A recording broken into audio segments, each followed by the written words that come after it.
అందరికీ నమస్కారం అండి. పీకే న్యూస్ 95కు అందరికీ స్వాగతం అండి. ఈరోజు ముఖ్య విశేషాలు ఏంటంటే నిరుద్యోగుల కోసం. నిరుద్యోగులు మన బీఆర్ఎస్ ప్రభుత్వం ఉన్నప్పుడు ఐటీ కంపెనీలు చాలా పట్టుకొచ్చామని కేటీఆర్ గారు చెప్పడము, ఎన్నో రకాలుగా చేశారని వాళ్ళు చెప్పడం. ఓకే, చదువుకున్న పిల్లలకు న్యాయం జరుగుతుంది మన తెలంగాణలో అనేసి మనం ఆలోచించాం. సరే, ఓకే, దాని విషయంలో. ఇప్పుడు బీఆర్ఎస్ పార్టీ ఓడిపోయి కాంగ్రెస్ పార్టీ రావడం జరిగింది. రేవంత్ రెడ్డి గారు ముఖ్యమంత్రి కావడం జరిగింది. ఐటీ మంత్రిగా మన శ్రీధర్ బాబు రావడం జరిగింది. ఇప్పుడున్న పరిస్థితులలో ఏంటిది? ఇప్పుడు కూడా రేవంత్ రెడ్డి గారు వెళ్ళి ఐటీ మంత్రితో పాటు రేవంత్ రెడ్డి గారు వెళ్ళి కంపెనీలన్నిటి మాట్లాడడము, ఇన్ని కోట్ల పెట్టుబడులు పెట్టిస్తేందుకు కంపెనీలు మాట్లాడడం జరిగింది. చాలా సంతోషకరము. అలాగే కేటీఆర్ గారికి రేవంత్ రెడ్డి గారికి అలాగే శ్రీధర్ బాబు గారికి చాలా సంతోషం. కానీ ఎవరికి వస్తున్నాయి ఉద్యోగాలు? గమనించాలి ప్రజలందరూ, తెలంగాణ ప్రజలందరూ కూడా. ఎవరికి వస్తున్నాయి ఇవన్నీ? చెప్పండి, మీరే చెప్పండి. ఎవరికి వస్తున్నాయి ఉద్యోగాలు? మీకు వస్తున్నాయా? వస్తలేవు కదా. ఒక 10 రూపాయల 10 పైసల మందం తెలంగాణ వాళ్ళకు వస్తే వేరే వేరే స్టేట్లు ఉన్న వాళ్ళందరికీ వస్తున్నాయి. అంటే ఇప్పుడు గుజరాత్, కర్ణాటక, మహారాష్ట్ర, బొంబాయి, అంటే ఇట్లా టోటల్గా కేరళ, తమిళనాడు ఇట్లా పోతే ఇవన్నీ వీళ్ళకు వస్తున్నాయి ఉద్యోగాలు, వేరే స్టేట్ వాళ్ళకి అందరికీ. అంటే మన స్టేట్ వాళ్ళకి ఏమొస్తలేవు తెలంగాణకు. అంటే ఫస్ట్ మరి మనకంటూ కోటాని రిజర్వేషన్ చేయాలి కదా. ఇది లేదు. ఎక్కడ చూసినా అంటే వాళ్ళంటే ఎక్కువ చదువుకుని ఉంటారు. ఎందుకంటే వాళ్ళు కేరళన్స్ కానివ్వండి, ఇట్లా టోటల్గా కొన్ని విషయాలు ఉన్నాయి. వాళ్ళు ఏంటంటే మినిట్స్ ఎక్కువ వస్తాయి, వాళ్ళకే ఇస్తారు. వాళ్ళకి ఏంటంటే ఈ తెలంగాణలతో చికాకేందుకు, వాళ్ళు ఎక్కడెక్కడ వస్తారు, వాళ్ళని పెట్టుకుంటే బాగుంటుందని అమ్మాయిలతో సహా మొత్తం టోటల్గా హైదరాబాద్లో మొత్తం వాళ్ళే ఉన్నారు. ఏది?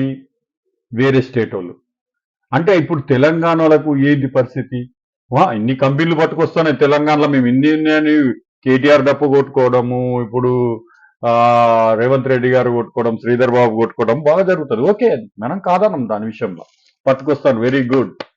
జాగాలు ఇస్తాను, తెలంగాణ జాగాలు అన్ని. ఎవరు బాగుపడతాను? వేరే స్టేట్ వాళ్ళు. ఇక్కడ ట్రాఫిక్ ఎక్కువైతుంది, పొల్యూషన్ ఎక్కువ అవుతుంది, ఇవన్నీ ఎక్కువ అవుతున్నాయి తెలంగాణలో. ఎవరికి నష్టం అది? తెలంగాణ ప్రజలు. బాగుపడేదేం వేరే ప్రజలు. డెవలపింగ్ కోసం చూస్తున్నారు, మీ పెట్టుబడులు మీ సంచులు నింపుకోదని చూస్తున్నారు. కానీ అక్కడ ఉన్న పరిస్థితి ఏంటిది? మన తెలంగాణ బిడ్డకు ఉద్యోగాలు ఎక్కడొస్తున్నాయి? అది ఆలోచించండి. ఇప్పుడేదో వాళ్ళ రిటైర్మెంట్ వాళ్ళని పెట్టుకున్నారు, ఇన్ని కోట్లు నష్టం అవుతాయి, ఇవన్నీ పెట్టుకుంటారు. అవన్నీ తీసేయండి, తెలంగాణ బిడ్డలను రింపండి. ఓకే, ఆ విషయంలో. మరి ఐటీ కంపెనీలు వస్తున్నాయి కదా, ఇవన్నిటికి కూడా తెలంగాణ బిడ్డలకు రిజర్వేషన్ అనేది కల్పించాలి కదా. ఇప్పుడు తెలంగాణ బిడ్డలకు రిజర్వేషన్ కల్పించాలి. ఏదంటే ప్యూన్ కాండి మొదలు పెడితే వాళ్ళే ఉంటారు, వేరే స్టేట్ వాళ్ళు. ప్యూన్ వాళ్ళే ఉంటారు, ప్రతి ఒక్కటి వాళ్ళే ఉండి, సాఫ్ట్వేర్ కాండి వాళ్ళే ఉంటారు, వేరే స్టేట్ వాళ్ళు. ఆన్లైన్ లో బుకింగ్ వాళ్ళు ఆన్లైన్ లో చేసేసుకుంటారు. టక్ అని వాళ్ళకి మినిట్స్ కావాలి, వాళ్ళకి అవన్నీ కావాలి, వాళ్ళని సెలెక్ట్ చేసుకుంటారు. ఆన్లైన్ లో ఇంటర్వ్యూ, ఉద్యోగానికి వెళ్ళిపోతారు.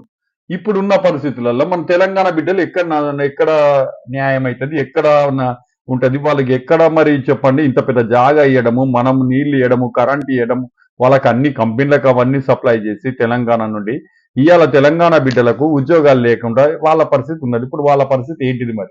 ఇవన్నీ కూడా మనం ఆలోచించాలి కదా. ఇప్పుడు టోటల్ గా ఇవన్నీ స్క్రీన్ ఆలోచించాలి. ఇవన్నీ కూడా మేము ఖండిస్తున్నాం. ఒక తెలంగాణ కంటూ రిజర్వేషన్ పెట్టండి, 50%. 50% మనకి ఇచ్చి తక్కిన 50% వేరే వాళ్ళకి ఇచ్చుకోమనండి. లేదా 75% మనకి ఇమ్మనండి తెలంగాణ బిడ్డలకు, 30% వేరే వాళ్ళకి ఇమ్మను. అంతేగాని నువ్వు బాగుపడతారు, మేము ఇన్ని కంపెనీలు పట్టుకొచ్చినాం, మేము అన్ని చేసినామంటే నిరుద్యోగ సమస్య ఎక్కడ పోతుంది తెలంగాణలో? తెలంగాణలో నిరుద్యోగ సమస్య ఎక్కడ పోతుంది? ఎవరు బాగుపడతాడు? చదువుకున్న వాళ్ళు ఇవాళ ఆటో డ్రైవర్లుగా, దొంగలుగా, లుచ్చాలుగా, నెక్సలైట్లుగా ఇన్ని రకాలుగా తిరుగుతున్నారు. వాళ్ళు ఏం చేయాలో అర్థం కాక కూలీ పనికి కూడా పోతున్నారు, రైతు కూలికి కూడా పోతున్నారు, పొలంకి వస్తున్నారు, సాఫ్ట్వేర్ చేసి బీటెక్ అయిపోయి కంప్లీట్ అయిపోయి. ఇవన్నీ కూడా గమనించాలి ప్రభుత్వాలు. ఊరుకుంటేనే కాదు, మేము అది చేసినాం ఇది చేసినామని గొప్పలు రేపు పార్లమెంట్ లో బుద్ధి చెప్తారు. ఇవన్నీ కూడా సరి చేసుకోకుంటే ఏదన్నది క్లారిటీ చెప్పి టీవీ ముందుకు వచ్చి మీరు ఒక శ్వేతపత్రం రిలీజ్ చేయాల్సిందిగా ముఖ్యమంత్రిని కోరుకుంటూ పీకే న్యూస్ 95 చూస్తున్నారు కానీ దీన్ని సబ్స్క్రైబ్ చేసుకుంటారు. సబ్స్క్రైబ్ చేసుకున్న ఛానల్ని ఆదరించండి. ఇట్లాంటి ఇంకా చాలా మంచి ఇంకా తెలియని అన్ని కూడా నిరుద్యోగ సమస్యలు కానీ ప్రతి ఒక్కటి కూడా మాట్లాడటానికి నేను ముందుకు వస్తాను. నాకు మంచిగా ఉంటే లైక్ కొట్టి నన్ను కామెంట్ చేయండి. జై హింద్.